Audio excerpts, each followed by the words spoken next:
नमस्कार। अभी HPRC के द्वारा जो है वो इंग्लिश का पेपर जो था वो कंडक्ट करवाया गया था। ये पेपर जो है वो इंग्लिश टीचर का पेपर कंडक्ट करवाया गया था। इसका एक सेशन हमने डिस्कस कर लिया है। आज ये दूसरा सेशन हम डिस्कस कर रहे हैं। इसमें हम हिमाचल जीके के क्वेश्चन जो है वो डिस्कस करेंगे और हिमाचल जीके के जो है वो ओवरऑल क्वेश्चन जो है वो यहाँ पर डिस्कस कर ले जाएंगे। मतलब जो 2 शिफ्टों में पेपर हुआ था वो दोनों के दोनों शिफ्ट जो है वो एक ही वीडियो में कंपाइल कर हम डिस्कस कर लेंगे। इससे पिछली वीडियो में हमने बाकी के जीके के क्वेश्चन डिस्कस किए थे, वो भी आप देख लेना। PDF टेलीग्राम पर प्रोवाइड करवा देंगे। अभी क्वेश्चन नंबर 1 से डिस्कशन को स्टार्ट करते हैं। बोलते हैं how many tyres does the Panchayati Raj system have under the Himachal Pradesh Panchayati Raj act 1994। तो बोलते हैं कि हिमाचल प्रदेश में जो है पंचायती राज है, पंचायती राज अधिनियम बोलते हैं 1994 है। इसके तहत जो है वो पंचायती राज प्रणाली के कितने स्तर हैं। तो बोलते हैं कि हिमाचल प्रदेश में कितने स्तर हैं पंचायती राज के। तो पंचायती राज के जो स्तर हैं वो आपने ध्यान रखना है कि हिमाचल प्रदेश में जो है वो 3 स्तर हैं उसके। ऑप्शन सी जो है वो इसका सही आंसर जो है वो हो जाएगा। अभी 3 स्तर कौन कौन से जो है वो आ जाते हैं।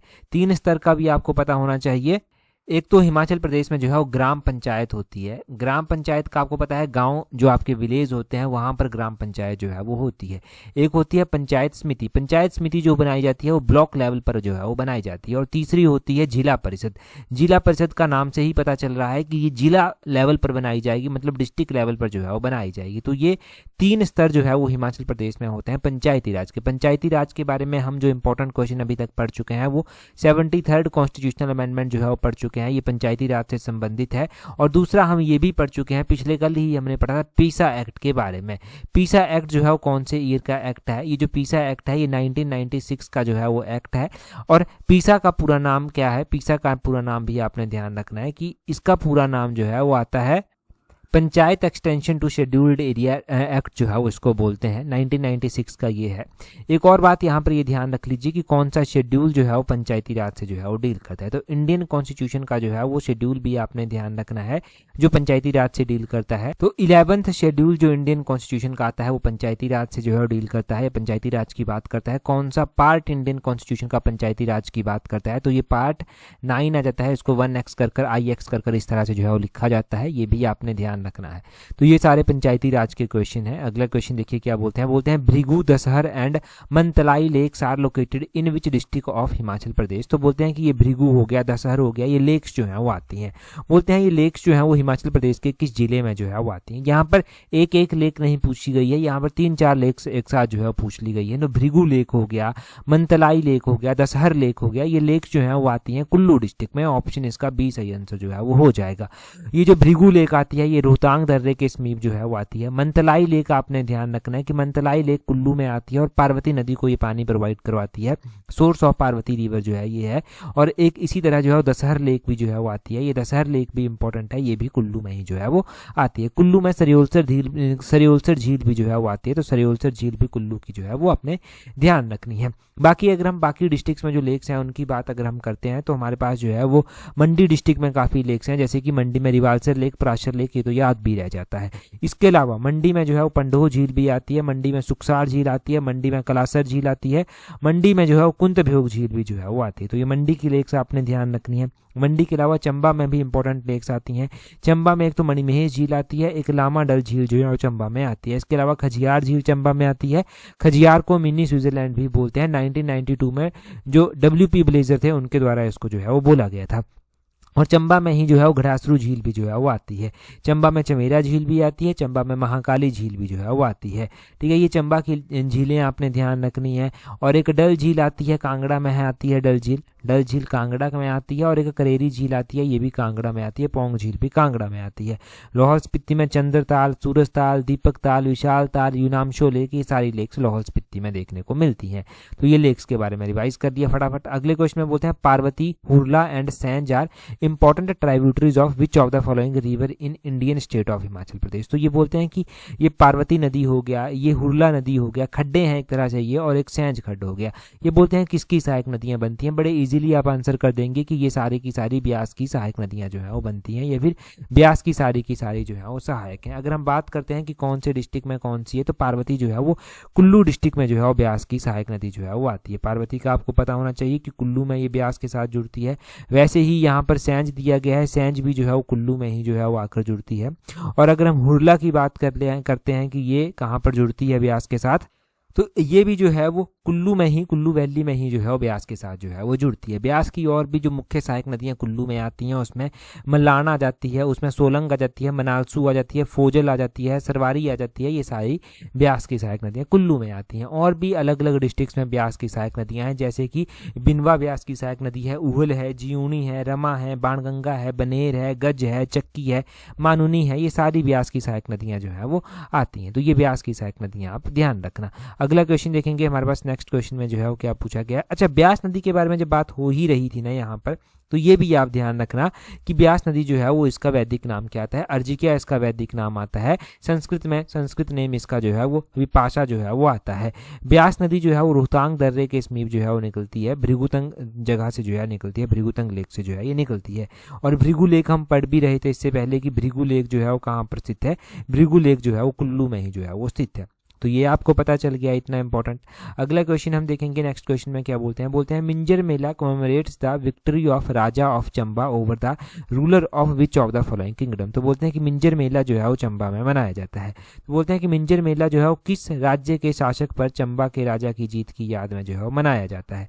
तो ये माना जाता है कि ये जो त्रिगर्त के शासक थे ना, त्रिगर्त के शासकों के ऊपर विजय के उपलक्ष्य में ये मनाया जाता है, उसकी याद में ये मनाया जाता है। कहा जाता है कि मिंजर मेला जो है ये चंबा में मनाया जाता है। राजा साहिल वर्मन ने जो है वो उसको स्टार्ट करवाया था और राजा साहिल वर्मन ने चंबा के जो रूलर थे उनके ऊपर विजय प्राप्त की थी। लगभग 935 AD की ये बात है और उसी को सम्मान देने के लिए, उसी जीत को जो है ये मनाने के लिए जो है ये मनाया जाता है। वैसे हम दूसरा एक और पहलू इसका पढ़ते हैं कि मिंजर मेला जो मनाया जाता है वो हार्वेस्ट के रूप में भी मनाया जाता है। और मिंजर मेला जो मनाया जाता है वो चंबा के चौगान में मनाया जाता है। साथ में ही जो है वो एक नदी बहती है जिस नदी का नाम जो है वो रावी नदी है। ठीक है जी। अब ये मिंजर मेला स्टार्ट कब होता है ये भी क्वेश्चन पूछ जाता है। तो मिंजर मेला जो है वो 2nd संडे ऑफ सावन मंथ को जो है वो स्टार्ट होता है। 3rd संडे ऑफ सावन मंथ तक जो है ये चलता है। मिंजर के अलावा जो है वो और कौन कौन से मेले मनाए जाते हैं। तो मिंजर के अलावा सूही मेला मनाया जाता है, ये अप्रैल में जो है वो मनाया जाता है।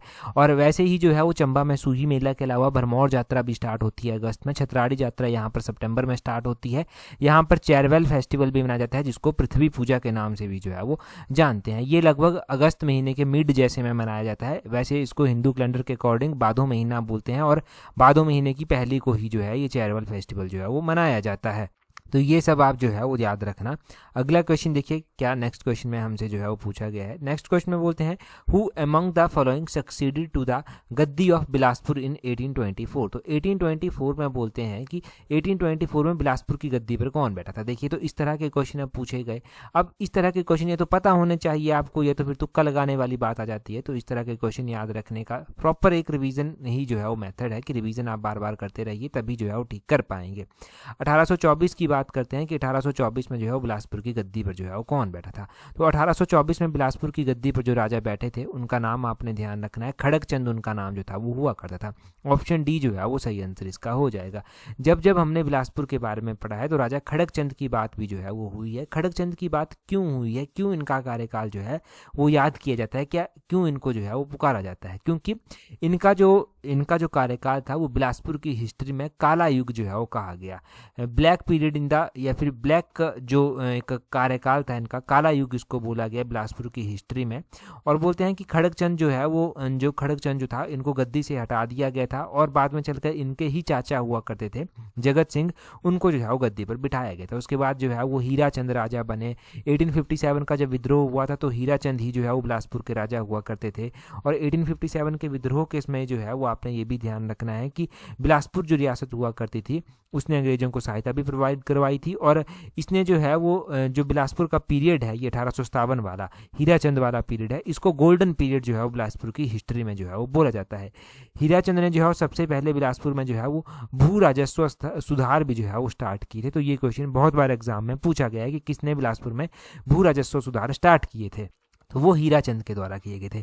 बिलासपुर के ही राजा हुए, इनका नाम आपने ध्यान रखना है, महानचंद हुए। महानचंद ने गोरखाओं को आमंत्रित किया कि आप यहाँ पर आओ और त्रिगर्त यानी कि कांगड़ा के राजा संसार चंद के ऊपर आक्रमण जो है वो करो। गोरखा तभी यहाँ पर आए और उन्होंने संसार चंद पर आक्रमण किया। और संसार चंद पर जब आक्रमण हुआ ना तो उसके बाद संसार चंद का डाउनफॉल भी जो है वो स्टार्ट हो गया था। नहीं तो उससे पहले संसार चंद ने बाकी पहाड़ी रियासतों के राजाओं को जो है वो तंग करना स्टार्ट कर दिया था और बिलासपुर को बहुत ज़्यादा तंग जो है वो किया जा रहा था उस टाइम। हैं। और बिलासपुर रियासत के जो अंतिम शासक हुए राजा अनंत चंद हुए। अनंत चंद जो है वो उनका कार्यकाल इसलिए भी अच्छा माना जाता है क्योंकि ये महात्मा गांधी के शिष्य हुआ करते थे, महात्मा गांधी की कदमों पर जो था ये चलते थे एक तरह से। और जब 15 अप्रैल 1948 आई तो इन्होंने ये डिसाइड किया कि हम बिलासपुर को जो है वो हिमाचल में नहीं मिलाएंगे, हम बिलासपुर को अलग रखेंगे। परंतु बाद में चलकर बिलासपुर को हिमाचल में मिलना पड़ा। 1 जुलाई 1954 को जो है वो बिलासपुर हिमाचल में मिलता है और 5वें नंबर का जिला जो है वो बनता है। तो ये सब आप बिलासपुर के बारे में एग्जैक्टली ध्यान रखना। अगला क्वेश्चन देखेंगे हमारे पास क्या पूछा गया है, परंतु अगला क्वेश्चन हम देखें उससे पहले अगर आप तैयारी कर रहे हैं अपने आने वाले HPRC के पटवारी एग्जाम के लिए, आप तैयारी पंचायत सेक्रेटरी एग्जाम के लिए भी कर रहे हैं, तो आप हमारी कॉम्प्रिहेंसिव टेस्ट सीरीज के साथ जुड़ सकते हैं, जिसका लिंक नीचे डिस्क्रिप्शन बॉक्स कमेंट बॉक्स में दिया गया है। देखिए इस टेस्ट सीरीज के साथ आप टाइमली जुड़ सकते हैं। जो भी यहाँ पर जो है वो टेस्ट सीरीज है ये स्लॉट 4 में रहने वाला कंटेंट है। इसमें एक तो ये पॉकेट फ्रेंडली आपके लिए रहेगी, दूसरा आपको जो है वो यहाँ पर ज़्यादा स्ट्रेस लेने की जरूरत नहीं होगी कि 2 टेस्ट सीरीजें परचेज करनी है। आप एक साथ 2 एग्जाम की तैयारी कर सकते हैं, थोड़ा पॉकेट फ्रेंडली आपके लिए रहेगी। साथ में ही तैयारी अगर जूनियर ऑफिस असिस्टेंट के एग्जाम के लिए कर रहे हैं तो उसकी टेस्ट सीरीज का लिंक भी नीचे डिस्क्रिप्शन बॉक्स कमेंट बॉक्स में दिया गया है। अब देखिए जूनियर ऑफिस असिस्टेंट का तो एक ऐसा मौका है कि ये पोस्टें ना इस बार इंक्रीज भी की गई हैं और काफ़ी एस्पिरेंट्स को यहाँ पर अपॉर्चुनिटी मिलेगी। यहाँ पर एक और प्लस पॉइंट ये हो जाता है कि टाइपिंग में बहुत सारे बच्चे बाहर भी निकल जाते हैं, तो यहाँ पर ये प्लस पॉइंट है। थोड़ा तैयारी कर रहे हैं तो आप टेस्ट सीरीज को ज्वाइन कर सकते हैं। अगला क्वेश्चन देखिए क्या बोलते हैं which of the following biosphere reserve in India was included in the UNESCO world network of biosphere reserve in September 2025। तो ये क्वेश्चन पहले भी HPRC पूछ चुका है, हम पहले भी इस क्वेश्चन को जो है वो पढ़ चुके हैं। इन शॉर्ट अगर मैं बोलूँ तो बोलते हैं कि भारत में कौन सी बायोस्फीयर रिजर्व आती है, जो बायोस्फीयर रिजर्व जो है वो सितंबर 2025 में यूनेस्को वर्ल्ड नेटवर्क में जो है वो शामिल की गई है। तो यूनेस्को जो वर्ल्ड नेटवर्क आता है बायोस्फीयर रिजर्व का, उसमें जो है वो देखिए एक तो यहाँ पर जो है वो नंदा देवी भी नहीं आती, यहाँ पर ये जो खुंगचेदोंग दी गई है ये भी नहीं आती, यहाँ पर कोल्ड डिजर्ट बायोस्फीयर रिजर्व आती है, ये स्पीति वाली, इसको जो है वो ऐड किया गया है। तो ये सिंपल सा आपने ध्यान रखना है कि कोल्ड डिजर्ट को किया गया है। यहाँ पर ऑप्शंस थोड़े जो है वो ऐसे दिए गए थे कि आप इजीली आंसर जो है वो कर सकते थे, परंतु महीना भी याद रखना कि सितंबर 2025 में जो है वो इसको ऐड किया गया था। हो सकता है कि अगले आने वाले किसी एग्जाम में महीना पूछ लिया जाए इसका। हम हिमाचल प्रदेश में जब बायोस्फीयर रिजर्व की बात हो रही है तो हम नेशनल पार्क का थोड़ा रिवाइज कर लेते हैं। हिमाचल प्रदेश में मुख्य रूप से 5 नेशनल पार्क जो है वो आते हैं। ये जो 5 नेशनल पार्क हिमाचल प्रदेश में जो है वो आते हैं, ये कौन कौन से नेशनल पार्क जो है वो आते हैं। इन 5 नेशनल पार्क में आपने ध्यान रखना है कि एक नेशनल पार्क जो है उसका नाम है ग्रेटर हिमालयन नेशनल पार्क, और ये greater Himalayan national park UNESCO की हेरिटेज लिस्ट में भी शामिल है। और ग्रेटर हिमालयन के अलावा जो है वो यहाँ पर और कौन सा नेशनल पार्क आता है, यहाँ पर इंद्र किला नेशनल पार्क आता है, यहाँ पर जो है पीन वैली नेशनल पार्क जो है वो आता है, यहाँ पर जो है वो खीर गंगा नेशनल पार्क जो है वो आता है, और यहाँ पर सिंबलबड़ा नेशनल पार्क जो है वो आता है। तो ये नेशनल पार्क जो है वो कहाँ पर आते हैं, ये नेशनल पार्क जो है वो आपने ध्यान रखना है कि हिमाचल प्रदेश में जो है वो आते हैं। 5 नेशनल पार्क आते हैं। Greater Himalayan national park Kullu में आता है, इंद्र किला भी कुल्लू में आता है, खीर गंगा भी कुल्लू में आता है, जो पिन वैली है वो लाहौल स्पीति में आता है, और सिंबलबड़ा नेशनल पार्क जो है वो सिरमौर में जो है वो आता है। तो नेशनल पार्क की लोकेशन भी पता होनी चाहिए। अगला क्वेश्चन यहाँ पर देखिए क्या बोलते हैं। अगले क्वेश्चन में बोलते हैं with reference to hydro electric project in Himachal Pradesh which of the following pair is not correctly matched with respect to its location. तो यहाँ पर हाइड्रो इलेक्ट्रिक प्रोजेक्ट दिए गए हैं, उनकी लोकेशन दी गई है। लगभग हर एक एग्जाम में हाइड्रो इलेक्ट्रिक प्रोजेक्ट के बारे में पूछा ही जा रहा है। तो यहाँ पर बेरास्यूल परियोजना दी गई है, बसपा परियोजना दी गई है, थिरोट परियोजना दी गई है, यहाँ पर बन्नेर परियोजना जो है वो दी गई है। सबसे पहले बेरास्यूल परियोजना जो है वो दी गई है। ये बेरास्यूल परियोजना जो है वो कहाँ पर, इनके कौन से डिस्ट्रिक्ट में जो है वो स्थित है, आपको पता होना चाहिए। क्या ये चंबा डिस्ट्रिक्ट में है? देखिए बेरास्यूल परियोजना जो है, बिल्कुल सही बात है कि बेरास्यूल जो है वो चंबा में ही जो है वो आती है। अब यहाँ पर पूछा गया है कौन सा जोड़ा जो है वो सही सुमेलित नहीं है पूछा गया है, ये ध्यान रखना। आगे बसपा परियोजना है, तो बसपा सतलुज की सहायक नदी है, और बसपा परियोजना जो है वो किन्नौर में ही जो है वो आती है। ये भी ध्यान रखना है कि बसपा कहाँ पर आती है, तो बसपा किन्नौर में ही जो है वो आती है। और अगला जो है वो दिया गया है थिरोट परियोजना। थिरोट परियोजना की अगर हम बात करते हैं कि थिरोट परियोजना कहाँ पर आती है, क्या ये शिमला में आती है? नहीं, थिरोट परियोजना जो है वो शिमला में नहीं आती। उससे आगे बन्नेड़ परियोजना दिया गया है। बन्नेड़ परियोजना क्या कांगड़ा में आती है? हाँ, ये सही है कि बन्नेड़ परियोजना जो है वो कांगड़ा में ही जो है वो आती है, ये सही दिया गया है। तो नॉट बोलते हैं, नॉट करेक्टली मैच। तो थिरोट परियोजना जो है वो करेक्टली मैच जो है वो यहाँ पर नहीं किया गया है। थिरोट परियोजना का जो है वो करेक्टली मैच यहाँ पर नहीं है। अगर हम बात करते हैं यहाँ पर हाइड्रो इलेक्ट्रिक प्रोजेक्ट की, कि ये थिरोट परियोजना जो है वो अगर कांगड़ा में, शिमला में नहीं आती तो कहाँ पर आती है? तो ये थिरोट परियोजना जो है वो लाहौल स्पीति में जो है वो आती है। थिरोट परियोजना जो है वो कहाँ पर आती है? लाहौल स्पीति में आती है। एक थिरोट नाला आता है जो कि चिनाब की सहायक नदी जो है वो बनता है या फिर चिनाब को जल प्रोवाइड जो है वो करवाता है। लगभग 4.50 मेगावाट की ये परियोजना जो है वो आती है। तो ये परियोजनाओं के बारे में लगभग हर एक एग्जाम में ही परियोजनाओं के बारे में पूछा जा रहा है।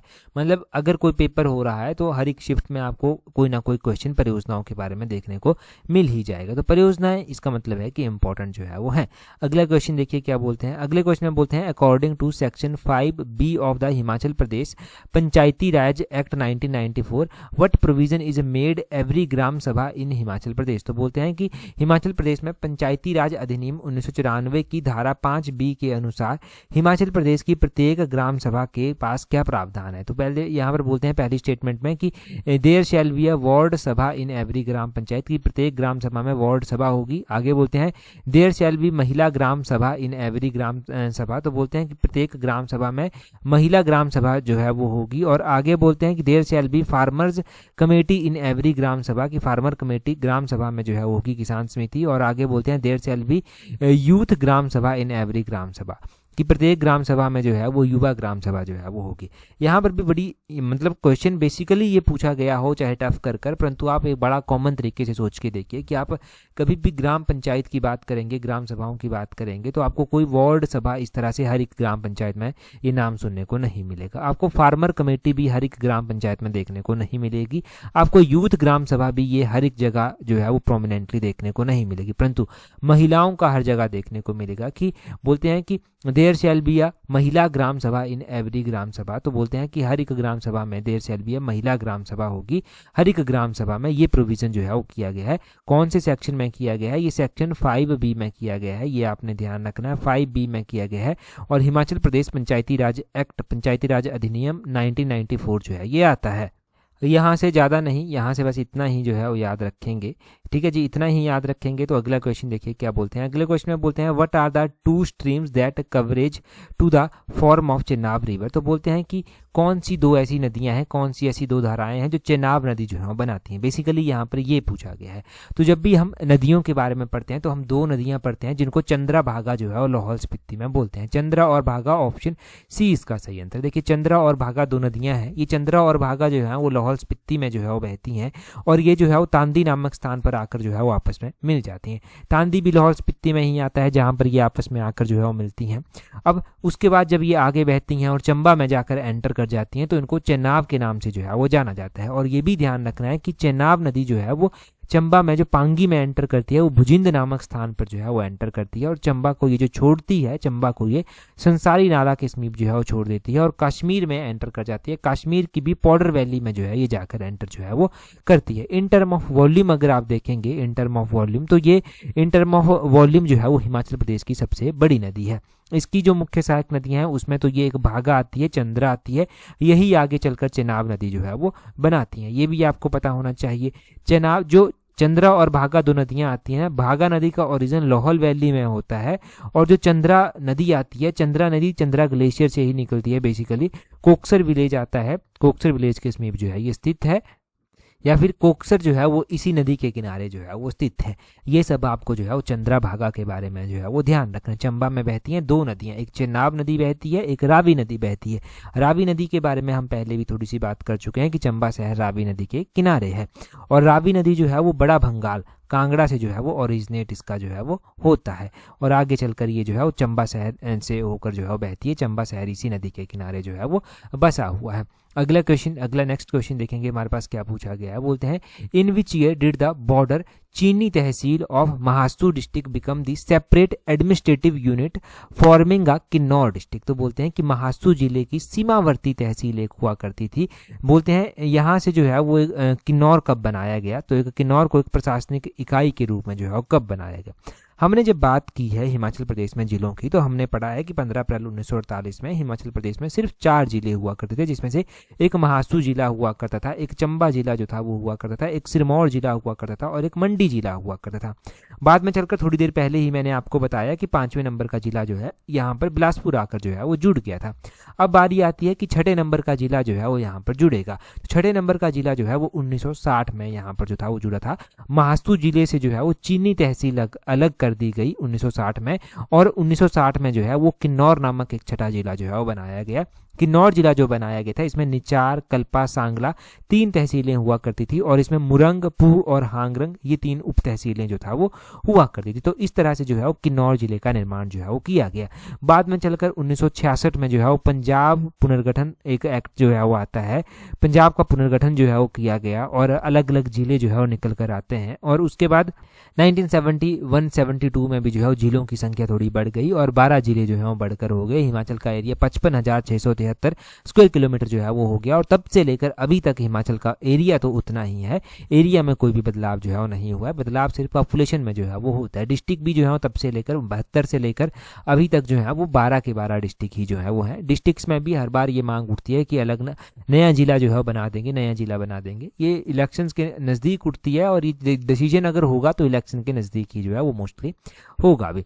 अगला क्वेश्चन देखेंगे हमारे पास क्या बोला गया है। यहाँ पर बोलते हैं which scheme was announced in Himachal Pradesh budget 2025-26 to improve the quality of drinking water supply in the state through the advance purification technology. तो बोलते हैं कि हिमाचल प्रदेश में 2025-26 में बोलते हैं उन्नत शुद्धिकरण तकनीकों के माध्यम से बोलते हैं राज्य में पेयजल आपूर्ति की गुणवत्ता में सुधार लाने के लिए कौन सी योजना जो है वो चलाई गई है। तो राज्य में एक योजना चलाई गई है, इस योजना का नाम आपको बताना है।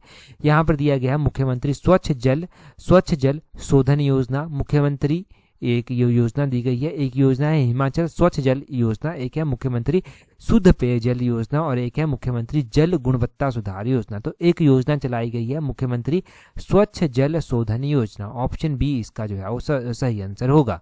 अभी चलाया गया है कुछ टाइम पहले ही ये, और बोलते हैं कि ये योजना जो है वो हिमाचल प्रदेश में ये योजना जो है वो चलाई गई है, और मुख्यमंत्री ने इसकी घोषणा बजट में पिछले साल शायद की थी। और इसमें जो है वो अलग अलग स्कीमों को जोड़ा जाएगा, पानी साफ दिया जाएगा, मतलब हर घर जल पहुंच सके, बेसिकली वही जो है वो एम है, और स्वच्छ जल पहुंच सके ये इंश्योर करने की जो है वो कोशिश रहती है। अगला क्वेश्चन देखिए, बोलते हैं which of the following is the state flower of Himachal Pradesh. तो हिमाचल प्रदेश का जो स्टेट फ्लावर है, राज्य पुष्प है, वो जो है वो क्या है। यहाँ पर जो है हिमालयन ब्लू पॉपी दिया गया है, पिंक रोडोडेंड्रोस दिया गया है, हिमालयन लोटस दिया गया है, और हिमालयन मैरीगोल्ड जो है वो दिया गया है। अगर हम बात करते हैं स्टेट फ्लावर ऑफ हिमाचल प्रदेश की, तो स्टेट फ्लावर जो हिमाचल प्रदेश का आता है वो आता है पिंक रोडोडेंड्रोस, जिसको गुलाबी बुरांस या फिर गुलाबी रोडोडेंड्रोन भी बोलते हैं। ऑप्शन बी इसका जो है वो सही आंसर हो जाएगा। ये हम हिमाचल प्रदेश के जो है वो जो हिमाचल प्रदेश का स्टेट फ्लावर है बेसिकली उसके बारे में जो है वो पढ़ते हैं। हिमाचल प्रदेश में जो है वो स्टेट एनिमल भी है, स्टेट बर्ड भी जो है वो आता है। स्टेट एनिमल की अगर हम बात करते हैं तो वो जो है वो स्नो लेपर्ड आता है। स्नो लेपर्ड से पहले मस्क डियर हुआ करता था। 2007 में जो है वो स्नो लेपर्ड को जो है वो स्टेट एनिमल बनाया गया, और 2007 में ही जो है वो स्टेट बर्ड भी जुजुराना को बनाया गया था। वही अदरवाइज जुजुराना से पहले मोनाल जो है वो स्टेट बर्ड जो था वो हुआ करता था। तो इस तरह से आपको स्टेट बर्ड भी ध्यान रखना है, स्टेट एनिमल भी जो है वो ध्यान रखना है, आपको जो है वो स्टेट फ्लावर भी जो है वो ध्यान रखना है। पिंक रोडोडेंड्रोस जो है ये है। तो इतना सब आपने जो है वो जान लिया, इतना सब आपको याद भी रखना पड़ेगा। अगला क्वेश्चन देखिए, बोलते हैं what percentage of total रेसिप्ट्स does the grant in ad account for financial year 2025-26 budget estimate. तो बोलते हैं कि 2025-26 के बजट अनुमान में कुल प्राप्तियों में सहायता अनुदान का कितना प्रतिशत हिस्सा है। देखिए अगर हम बात करते हैं ग्रांट इन एड का, तो वो कितना परसेंट है, ये हमने इससे पिछले पार्ट में ही पहला क्वेश्चन पढ़ा था। इकोनॉमिक सर्वे का दूसरा पार्ट हमने ये पढ़ा था, जहां पर ये क्वेश्चन मैंने आपको बताया था। अभी आप कमेंट कर जो है जल्दी से इस क्वेश्चन का आंसर बता दीजिए। अगर नहीं आता है तो पिछले वाला पार्ट एक बार फॉलो कर लेना, वहां से आपका ये डाउट क्लियर हो जाएगा। बड़े डिटेल से मैंने वहां पर इसको एक्सप्लेन जो है वो किया है। बाकी टेलीग्राम पर आपको जो है वो पीडीएफ प्रोवाइड करवा दी जाएगी, और भी अगर आपकी कोई एग्जाम से रिलेटेड अपडेट होती है तो वो भी आपको टेलीग्राम पर जो है प्रोवाइड करवा दी जाती है। टेलीग्राम पर ज्वाइन करने के लिए अपने टेलीग्राम से @allexam31 इस तरह से सर्च करना, आपको हमारा टेलीग्राम चैनल जो है वो मिल जाएगा। टेलीग्राम पर जरूर ज्वाइन कर लीजिए अगर अभी तक नहीं किया है। आज की इस वीडियो में इतना ही है। That's all for today. Thank you very much for watching and listening it very patience.